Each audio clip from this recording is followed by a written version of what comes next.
Right, so, as jy na Boete wil kom hierdie jaar, jy van die goed nodig, nee. Iets in hierdie koers, luister jy so. Nee, ons wil nog steeds bietjie ski te kere gaan al daai lekker nommers, maar het hulle mos nou weer al die olies daar so in die Midde-Ooste vas, so dis die petrol duur. So hoe maak ons, hoe kyk jy na fuel efficiency nommer 1, watse motor is die regte een vir jou boot?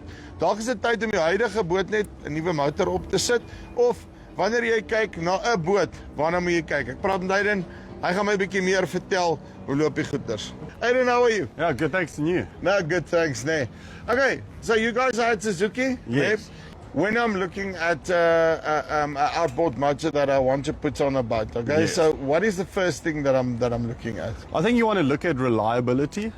That's obviously, but luckily all the 4-strokes are really good when it comes to that. And you can go from a 2.5 horsepower all the way to a 350. So the 4-stroke route is definitely the way to go. Obviously, you're getting better fuel efficiency, performance, the sound. Obviously, you also don't need to worry about putting in oil. I would definitely speak about fuel efficiency. The fuel efficiency compared to a two-stroke is a no-brainer. Yeah. Yes, it does come down to how you use it. If you are flooring your 4-stroke the whole day, you are going to use a lot of petrol. But when it comes to medium throttle and further back, you're going to be saving quite a lot more than your normal 2-stroke. And service intervals and those types of things? So service intervals, if you're buying straight from out the box, you'll be looking at your first 20 hours service. That's just changing the oil, just checking that everything's perfect. And then from there, every 100 hours or once a year. So this is a little 17-foot with a 115 4-stroke Suzuki on the back. This comes in the nice stealth color, which is Suzuki's sort of new matte gray that they've just brought in.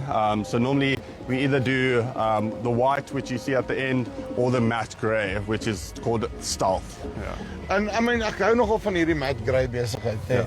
Actually looks very, very nice. Very smart. God, yeah, this is more like a fishing type. So this is your fishing boat, so your nice center console.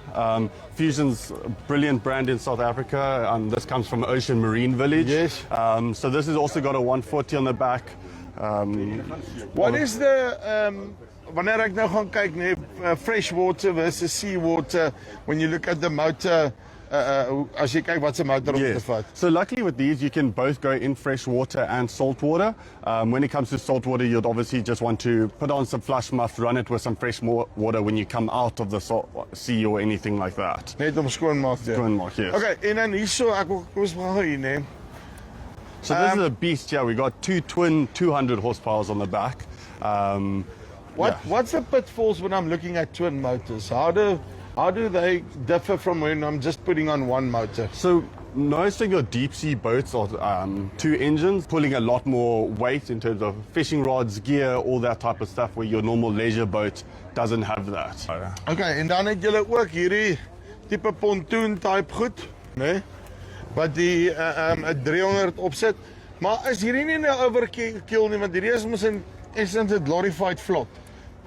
You can't go wrong with more horsepower. You always want more horsepower.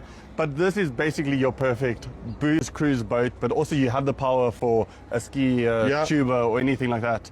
Obviously also being a big aluminium boat, a 300 is perfect behind here. 200, I just want to check. This one is a 350. Ah, so this is big boy. This is a big boy. Okay, and here I've got a 300. And then another 350. No. Okay, I can see why I need the 350 on that yes, one. Yeah. Now, why would I look at the different ones on the different boats? So budget does play a role in it. A lot of these boats, say even this blue Navis, you can take a 250 and it can start at a 250, which will bring the price down dramatically.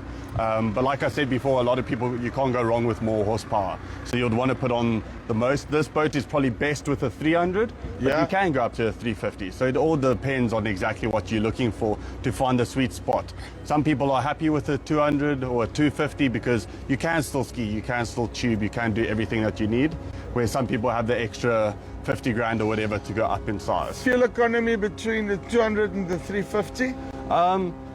The 350 will be a bit more of a guzzler, but it also, like I said before, it comes down to how you use it. If you're just flooring it the whole time, you are going to use a lot more. Which you tend to do more if you've got a 350. 350, exactly. But the way people do boating, at least the leisure type of boating, it's pulling a skier back, relaxing a bit, maybe taking another tube. So it's not actually, you're not constantly flooring it. But when it comes to, say, bass boats or things like that, they'll floor it to where they need to go fish, and then they'll stop and they'll be parked off the whole day. Why has this thing got 2 props on you? Better stability, performance, So you're getting your boat counter-rotating. Yes, maar hulle is slim, nee. Jy moet nou weet hoeveel breins moet jy gehad het om die ding te maak werk, nee. So you're getting higher torque, better stability, performance. Is that to just, hey, look at me knowing the big English words here. Is it to eliminate cavitation as well? It does help with that, but even if you had a single prop on here, it depends on the boat if you'll get so much cavitation.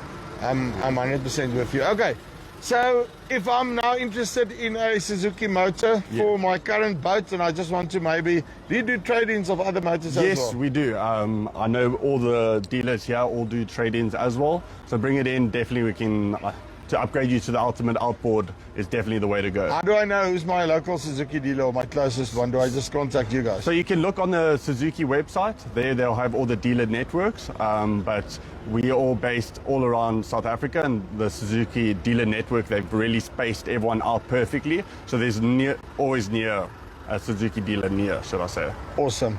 Adam, thank you very much. Thank you, sir. Appreciate it. Right, so. Nou is ek sommer lus vir ski, al is dit in die koue, nee. Okay, liedjie bo of hier onder. Kry vir jou Suzuki, dan kan jy ook weer bekostig om te gaan ski of tjoepry. Dis die van Farmspace af, tot volgende keer. Groete. Suzuki.